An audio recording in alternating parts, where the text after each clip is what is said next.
Mes amis, bonjour à tous et à toutes. Voilà, les vacances avancent bon train. En ce qui nous concerne, on n'a jamais travaillé autant que cette semaine. Baruch Hashem, beaucoup de caries, beaucoup de douleurs dentaires qu'on a pu soulager. Quand je vous dis Baruch Hashem, c'est pas les caries, c'est le fait qu'on a pu faire notre travail et soigner et soulager la douleur des gens. Voilà, et aujourd'hui c'est donc notre journée de vacances hebdomadaires. Baruch Hashem avec les enfants. Aujourd'hui dans la paracha Ekev, il est ramené un passouk dans le 10e chapitre. Vata Hashem, ma Hashem, Vata Israël, ma Hashem Elokecha Hashemecha. Qu'est-ce que Hashem attend de toi? 10e chapitre, 12e passouk. Il attend de toi, Ben Israël, la crainte de Dieu, d'accord, pour aller dans ses voies. Alors ça paraît évident. Atinu Bektuvim Shamidou. Tavodat Ayira Berosh Sulam Ma'alot Arochaniot.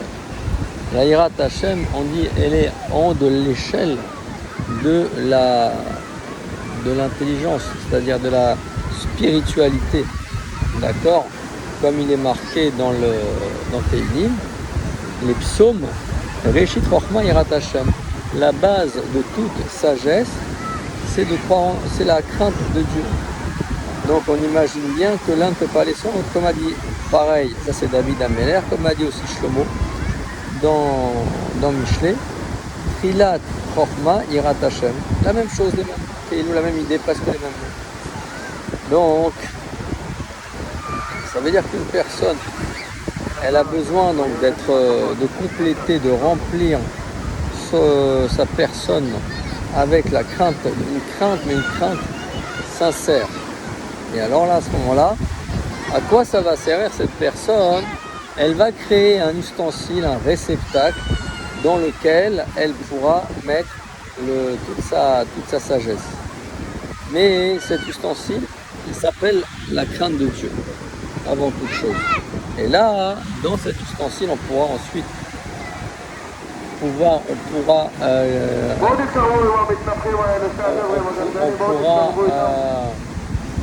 structurer notre sagesse.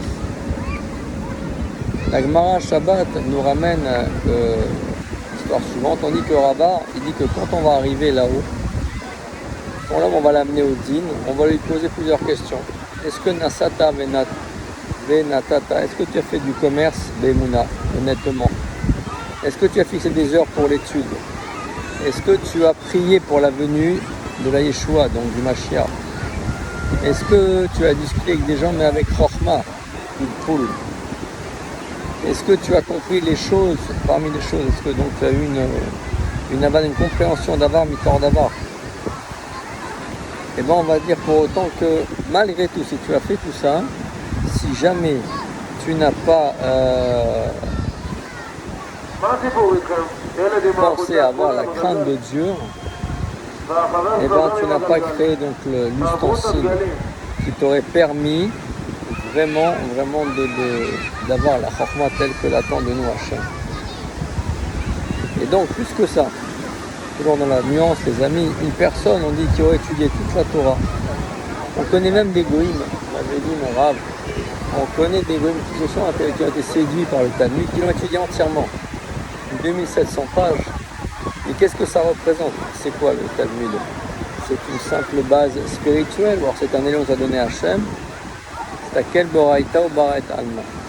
Ou alors non, c'est un élément solidaire dans la Avodat Hachem qui va nous amener donc à la crainte qui ne pourra avancer qu'avec la crainte de Dieu, qui va nous amener donc dans la voie d'Erer Hachem. D'accord, mais il faut bien structurer tout ça. Là, on dit que la crainte donc de Dieu, elle va nous permettre de vraiment ne pas perdre cette forme-là qu'on a pu étudier. Et on dit, Hachem, il préfère vraiment un homme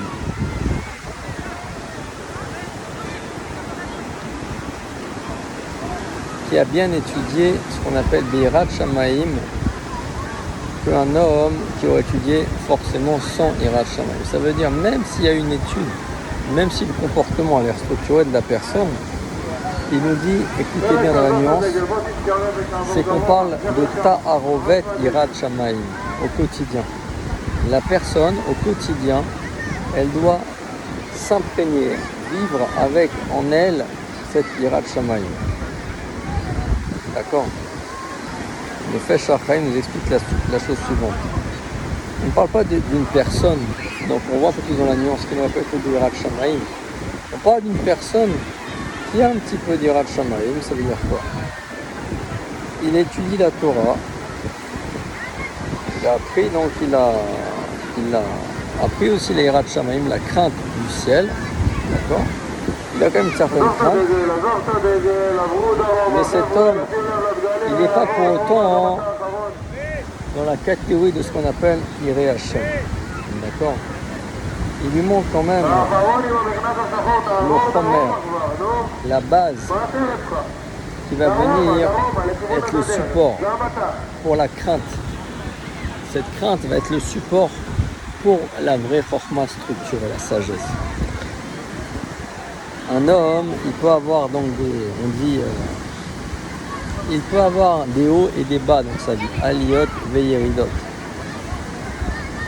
Et à cause de ça, malheureusement, voilà, vous avez compris ce qu'on dit, c'est quoi?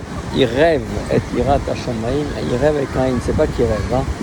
Il rêve, il rêve, il mélange la crainte de Dieu dans sa vie au quotidien. Ça veut dire quoi? C'est que le bonhomme, il est toujours une personne qui aurait des hauts et des bas dans sa vie, on dirait qu'elle ne serait pas kavoua, mais yatsiv. Elle irait un peu aux 80, à la roufo, les films matzav roufo. Et à Ken, son limoud, il n'est pas structuré. D'accord? Il n'est pas vraiment amitié. Parce que cette personne, elle a donc cette sagesse, mais l'extérieur, les événements de la vie ne lui ont pas permis vraiment d'avoir une vie stable avec Yirat Shamayim. Les moindres épreuves, il peut malheureusement ne pas accomplir le Retson d'Hachem. Quand tout va bien, il étudie paisiblement, d'accord, mais shalva, comme on dit, on est vraiment tranquillement, mais dès qu'il y a une épreuve, malheureusement, c'est là qu'on le teste un petit peu. On parle de Elisha ben Abouya dans la Gemara Chagiga, qui yatsa les tarbut ra'a, mishum sheshama bat kol, qui lui ont dit shuvu banim shovevim chutz mi acher. Quand il a fauté, Hachem, il entend une voix qui a dit que tout le monde revienne, donc sauf Acher. Acher, on l'a su, c'était Elisha ben Abouya qu'on appelait ainsi. Et la Gemara Besha'a Shaya Omen Ibet Amidrash Arbe Sifre Minyan Noshrim Mechiko Umefaresh Rashi Rasha Aya Miyamav Ot Kodem Shivkir Atzmo Le Tarbutra Lomdimigo Shelimut Gam Shel Tana Beli Yirat Shamayim. Il y avait parmi tout ce qu'il étudiait des livres donc de sagesse goy, d'accord, Sifré Minine, et qu'il avait mélangé donc avec, ça veut dire il étudiait la Torah, il adorait, mais malheureusement on a vu qu'il était mélangé à ça des livres de la sagesse goy. Et donc on comprend maintenant la parole En Yirat Hashem En Chochma Kach Adam Shu Yireh Shamayim Naaseh Charat Lishmor Velasot Veim Lav Eno Charat. Cette personne maintenant, elle a étudié la Torah, c'est bien. Mais s'il n'y a pas la Yirat Shamayim avec ça, alors il n'y a pas de base solide, de fondement solide à sa Chochma. La Gemara Brachot nous dit un terme un petit peu comment comprendre. Une base, Yirat Hashem et Otsaro. והכלל, בכלי זה המלך, נשמעים הדברים מהיותר יקרים. וגם אצל הקדוש ברוך הוא להיות ביראת שמיים זה דבר נדיר ולא מצוי בגלל גודל החשב הקדוש ברוך הוא שומר לבית נזר. Hachem, il aime donc tellement cette ira, Yirat Shamayim, c'est quelque chose de tellement puissant qu'il la met dans une boîte, dans son trésor, dans une cachette de tout ce qui lui est propre. Donc, comme on a dit, qu'est-ce que Hachem attend de nous maintenant? Yirat Shamayim. C'est ça que Hachem attend de nous. Ça veut dire quoi? Roche, l'école, Elou, Aya, Yirat Shamayim.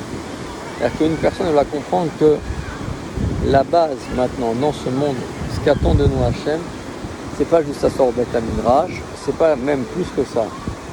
Être quelqu'un de très fort pour répondre à des questions, venir aider le clan d'Israël.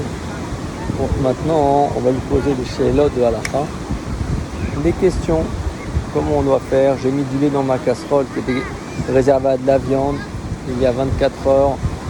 Shabbat, je me demande si j'ai le droit de soigner une plaie, de mettre un pansement, de prendre un ascenseur si c'est le goy qui va appuyer sur le bouton. Nida, j'ai telle question, une dame, pour une tâche, pour un écoulement. Choulin, Bassar Vechalav, enfin, toutes sortes de problèmes, c'est bien, c'est super. Mais si la personne n'a pas cette Yirat Shamayim, cette crainte de Dieu, si elle oublie, c'est pas mélangé dans sa vie au quotidien, sa chokma ne vaut pas grand-chose. David Amalakal Bokhu, Mimcha Lamati Keshem, Yirat Shamayim, ou Yesod Lakol, ou Beraga Sheyesh, et Yirat, Mele, Shar Advarim, Em, Yavu Meleem. David nous a dit plus que ça, la personne qui a la crainte de Dieu, qui ne s'inquiète pas, le reste de sa avodat Hashem, c'est ça la base. C'est ça que ça veut dire Réchit Rachma Yirat Hashem. Qu'est-ce que ça veut dire? Comprendre que la personne, en réalité, qui va d'abord s'occuper de sa Yirat Shamayim, tout le reste va venir tout seul après. Tout le reste dans sa avodat Hashem va venir tout seul. On ramène dans Paro, dans ce qui s'est passé, donc en Mitzraïm, on dit que les sages-femmes, Amialedot, elles ont fait des maisons. Et on dit Batekuna Veliga ou Malchut, Korim Batim. Elles ont fait donc les sages-femmes. Quand elles ont que le pharaon voulait tuer donc tous les garçons, les nouveau-nés, elles les sauvaient. Et on explique Adkama Amialedot, elles étaient Moseret Nefesh. Elles mettaient leur vie en danger pour sauver les petits enfants juifs. Et donc c'est pas juste qu'elles ne les tuaient pas, c'est plus que ça, c'est qu'elles leur ramenaient à manger. Et pour autant la Torah, malgré donc cette attitude qu'elles avaient, non seulement de ne pas les tuer, alors que c'était l'ordonnance, mais en plus de les sauver, de les nourrir, et bon on dit que Bekol Zot, et Sheba Torah, Minot et Shifra, Milmod, Lanu Biskut, Mazahu, et Shaker Gadol Kolka, L'osifan Ela Biskut, Ki Yira, Amialedot et Telekim. C'est pas juste ces bonnes actions, c'est comment c'était fait. Meata, chez Gadlut, Tolamas Magin, Verak, Biskut, Virat. Est-ce qu'elle faisait ça ou pas, les Shem Shamaï? C'est bien qu'elle sauvait les enfants, mais quelle était au fond d'elle? Est-ce qu'elle savait quel était le moteur de leur vie? C'est sûr que tous les juifs, que personne ne voudrait s'amuser donc à venir tuer ses enfants, ses petits-enfants. Encore moins des Kol Yehudi, encore moins des juifs. Quand des jetés de Elou, Alken, Onesh Midrash, Isha Yirat Hashem, Ititalal. Donc, pourquoi? Quelle est la seule louange? C'est pas de ne pas avoir tué, voire même d'avoir sauvé ses enfants, d'avoir nourri, non. Est-ce qu'il y avait une Yirat Hashem quand on a fait tout ça? On apprend qu'il y avait des dizaines de femmes qui faisaient des grandes actions, où là, Mitor, Kol, Mine, Marchavot, Zarot. Vous avez compris ce qu'on veut dire. Maintenant, si les goïms vont vouloir agir, mais avec Marchavot, Zarot, étrangères, des intentions étrangères, c'est-à-dire pas en pensant à Hachem, les Shem et Foud, ça ne vaudra rien du tout.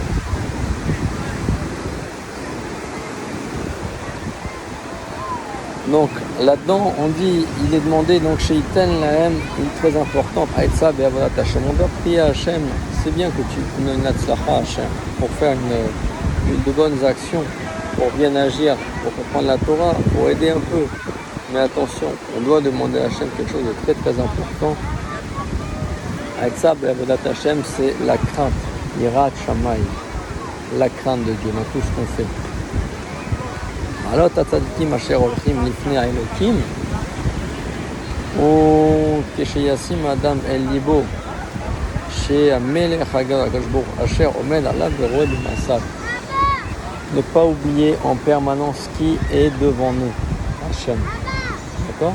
C'est lui qui conduit notre vie et ne pas oublier toutes nos actions, même quand moi je fais du bien, ça ne vient pas de moi, c'est Hachem qui me permet de le faire. C'est à ça qu'il faut penser en permanence. Il y a l'importance bien sûr de mon intention, mais après comprendre que si Hachem me permet d'agir, mon cœur bat, mon corps fonctionne, je suis en bonne santé, je peux faire ma vodat Hachem, mon service divin, et ben c'est Hachem qui me permet tout ça. Donc ne pas oublier, c'est ça la Yirat Shammai.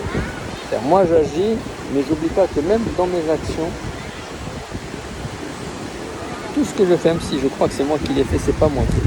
C'est Hachem qui me permet de le faire au quotidien. C'est ça qu'on appelle Yirat Shammai. Alors maintenant, il y a une question qu'on peut se poser. Pourquoi on n'appelle pas ça Yirat Hachem, la crainte de Dieu? Pourquoi la crainte du ciel? Les vers chez Kacher, Adam, Rotze, Lilmod, Erzarir, la Frouche, et Yirat, Akadosh, Baruch, Istakel, on l'a extrait. Pourquoi on parle de Yirat Shammai? Quand quelqu'un voit la grandeur de Dieu, regardez ce ciel merveilleux où nous sommes aujourd'hui. Yirat Shammai, il doit regarder le ciel et voir l'immensité des œuvres d'Hachem.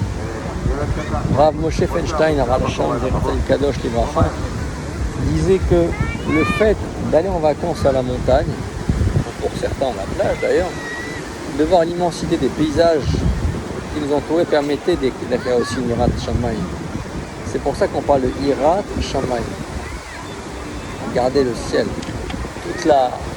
Des fois, voir toute la complexité de ce qui est autour de nous, mais d'un autre côté, toute la structure de ce qui est autour de nous. Alors ça peut amener aussi Teda chez Kol Makom Yirat Shammai. Shem Chaim Etzrim. Là-bas, il y a la vraie vie. D'accord? Dans Michelet, c'est marqué Yirat Hashem Chaim. Savea Yalin. C'est la personne maintenant qui va en permanence avoir cette crainte de Dieu, la crainte du ciel comme on a dit, d'accord, elle pourra avancer avec satiété dans la direction de la Vodat Hashem. Le Chafetz Chaim nous disait la chose suivante pour conclure: Im tevakshenu kekesef. Matmonim, écoutez bien cette histoire, elle est très belle pour conclure. Matmonim, c'est quelque chose qui est caché. Si tu recherches maintenant comme de l'argent ou comme un trésor caché,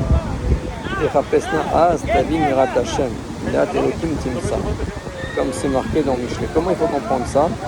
Quelle différence entre une personne qui recherche de l'argent, par Nassa, ou une personne qui recherche des choses cachées? Le pauvre qui n'a pas d'argent, qui n'a pas à manger, il va, la vodato, il va demander pour manger.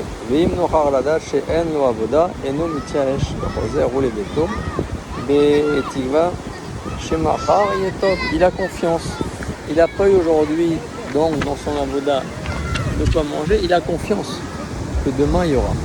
Par contre, celui qui est Mechapes, qui recherche des trésors cachés, là, on dit qu'il ressemble à une personne très riche, juste avant sa mort, mais il a dit à ses enfants, chez Betzela, à Ar, Uitmin et Zahav et Kesef, qu'il a caché donc tous ses trésors d'or et d'argent, et Mi'avdu l'Htzov Be'ar Bayom Be'laila Lelo Menucha. Ils vont creuser partout, Ve'enam Kepoat Sheyarzeru les Batam, et là Yamshiru Mitiageu Kiyod Aim, Be'baru Sheaviem Taman. Ils savent donc que leur père, il a caché un énorme trésor. Il leur a dit, Shlomo Melech nous explique pour finir, mesdames, il compare la Yirat Hashem à une personne qui recherche de l'argent, et même une personne qui recherche des choses cachées. On dit que tout est dans la main d'Hachem, Chutz mi Yirat Shamayim. Qu'est-ce que ça veut dire? D'avoir Kaloui, Ar Verak Bi Venimsao Bereshuti Beoder Sheyesh Mikoar Leagia. Je sais que c'est dans ma force de pouvoir atteindre cette chose. À quel moment donc je ne fais pas Yush, qui est autant Merapes Matnot. L'Adam Modé Hashem Lo Yasig et Ze, Areu Meabed et Olamo Ruchani. D'accord. La personne, elle ne pourra jamais désespérer. C'est comme celle qui veut construire son Olam Haba.